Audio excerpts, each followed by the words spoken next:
ఆచి చికెన్ మసాలా. దేశవ్యాప్తంగా 22 లక్షల మంది విద్యార్థుల జీవితాలతో ఆడుకున్న నీట్ యూజీ 2026 పేపర్ లీక్ వ్యవహారం తీవ్ర కలకలం రేపుతుంది. ఎగ్జామ్ రద్దుతో దేశం ఉలిక్కిపడింది. ఈ టైంలో నేషనల్ టెస్టింగ్ ఏజెన్సీని పక్కన పెట్టి సుప్రీంకోర్టు పర్యవేక్షణలో మళ్లీ పగడ్బందీగా ఎగ్జామ్ నిర్వహించాలని కోరుతూ ఫైమా అత్యున్నత న్యాయస్థానంలో ఓ సంచలన పిటిషన్ దాఖలు చేసింది. ఇది కేవలం ఒక చిన్న పొరపాటు కాదని, ఇక ఎన్డీఏ వ్యవస్థాగత వైఫల్యం వల్ల ఈ ఘోరం జరిగిందని the federation of all India medical association తరపున న్యాయవాది తన్వి దుబే పిటిషన్లో పేర్కొన్నారు. ఆ ఏజెన్సీ స్థానంలో మరింత పటిష్టమైన, సాంకేతికంగా అభివృద్ధి చెందిన, స్వయం ప్రతిపత్తి గల కొత్త సంస్థను ఏర్పాటు చేయాలని కేంద్ర ప్రభుత్వాన్ని ఆదేశించారు. సుప్రీంకోర్టును కోరారు. దాదాపు ఒకే రకమైన పరిస్థితుల్లో 2024లోనూ ఇలాంటి లీక్ జరగడం ఎన్డీఏ అసమర్థతకు అర్థం పడుతోందని ఆరోపించారు.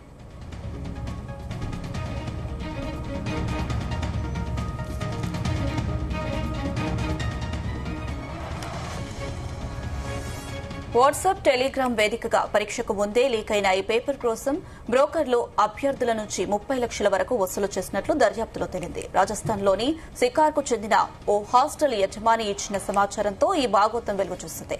నాసిక్ ప్రింటింగ్ ప్రెస్ నుంచి మొదలైన ఈ లీక్ స్కామ్ పై ఇప్పటికే సీబీఐ రంగంలోకి దిగి మహారాష్ట, రాజస్థాన్, హర్యానా రాష్ట్రాల్లో 15 మందిని అరెస్ట్ చేసింది.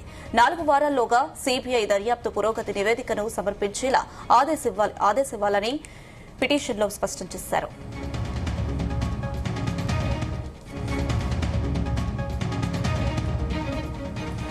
ఇదే అంశానికి సంబంధించిన మరింత సమాచారం మా కరెస్పాండెంట్ వేణుగోపాల్ అందిస్తారు. వేణుగోపాల్, నీట్ పరీక్షకు సంబంధించి లీక్ వ్యవహారం దేశవ్యాప్తంగా ఆందోళనలు రేకెత్తిస్తున్నటువంటి పరిస్థితి. ఇక ఇప్పటికే దేశవ్యాప్తంగా 22 లక్షల మంది విద్యార్థులు ఎగ్జామ్ రాస్తూ ఉన్నారు. అయితే వారందరూ కూడా ఆందోళన పడుతున్నటువంటి పరిస్థితి. ముఖ్యంగా ఏదైతే ఈ పేపర్ లీక్ వ్యవహారం తీవ్ర కలకలం రేపుతోంది. ఎగ్జామ్ రద్దుతో దేశం మొత్తం కూడా ఉలికిపోయినటువంటి పరిస్థితి. ఇక మరోవైపు నేషనల్ టెస్టింగ్ ఏజెన్సీ పక్కకు పెట్టి ఎలక్షన్ లో మళ్లీ పగడ్బందీగా ఎగ్జామ్ నిర్వహించాలని చెప్పి ఫైమా అత్యున్నత న్యాయస్థానంలో ఒక సంచలన పిటిషన్ దాఖలు చేయడం జరిగింది. ఇది కేవలం ఒక చిన్న పొరపాటు కాదు, ఎన్డీఏ వ్యవస్థాగత వైఫల్యం వల్ల ఈ ఘోరం జరిగిందని చెప్పి the federation of all India medical association తరఫు న్యాయవాది తన్వి దుబే పిటిషన్ లో పేర్కొనడం జరిగింది. ఇక ఆ ఏజెన్సీ స్థానంలో పటిష్టంగా సాంకేతిక అభివృద్ధి చెందిన స్వయం ప్రతిపత్తి గల కొత్త సంస్థను ఏర్పాటు చేయాలని కేంద్ర ప్రభుత్వాన్ని ఆదేశించాలని చెప్పి కూడా సుప్రీంకోర్టును కోరారు.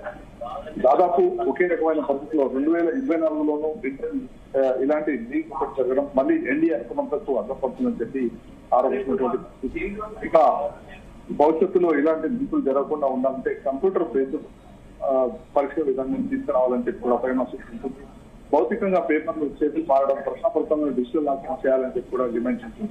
అంతేకాకుండా రిటైర్డ్ సుప్రీంకోర్టు న్యాయమూర్తి, సైబర్ సెక్యూరిటీ నిపుణులు, ఫోరెన్సిక్ సైంటిస్ట్ కూడిన ఒక ఉన్నత స్థాయి పర్యవేక్షణ కమిటీని ఏర్పాటు చేసి వారి ఆధ్వర్యంలోనే పారదర్శకంగా మళ్లీ నీట్ 2026 పరీక్ష నిర్వహించాలని చెప్పి కూడా అత్యున్నత న్యాయస్థానం కోరింది. ఇక నీట్ యూజీ 2026 పరీక్ష ప్రశ్నపత్రం లీకేజ్ వ్యవహారానికి సంబంధించి సంచలన విషయాలు వెలుగులోకి వస్తున్నటువంటి పరిస్థితి.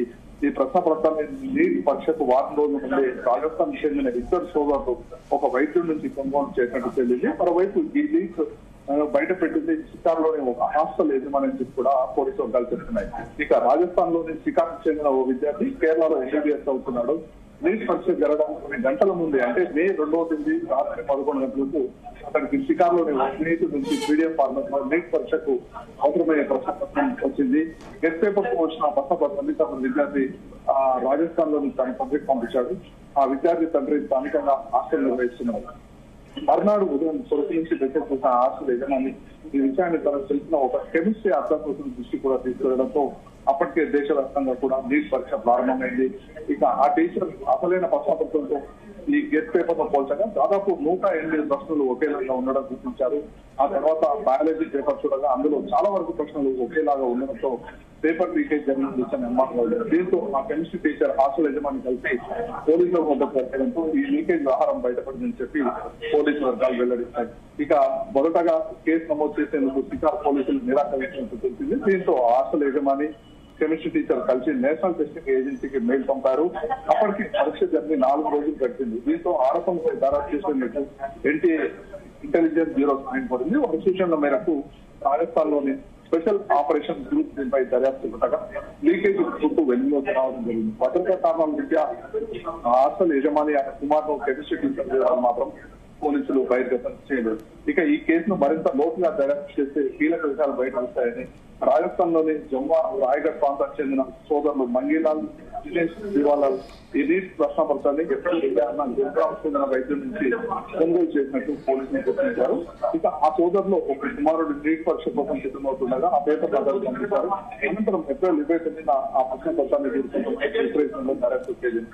బీహార్, జమ్మూ కాశ్మీర్, హర్యానా తదితర రాష్ట్రంలోని అభ్యర్థులకు ఈ పేపర్ చేరినట్టుగా పోలీసులు గుర్తించారు.